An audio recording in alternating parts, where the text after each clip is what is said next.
front of me is Samsung Galaxy A35 and today I would like to show you how you can clone apps.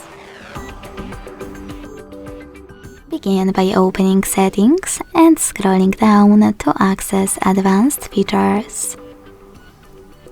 Then scroll all the way down and tap on Dual Messenger.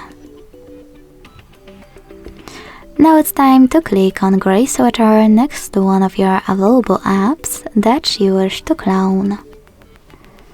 Then hit Install in the pop-up and confirm in Disclaimer 1.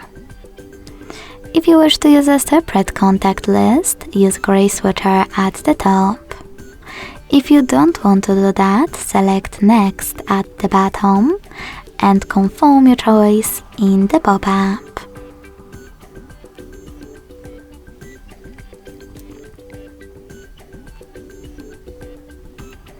So finally, when I go back and check my app, I can see that it was successfully cloned.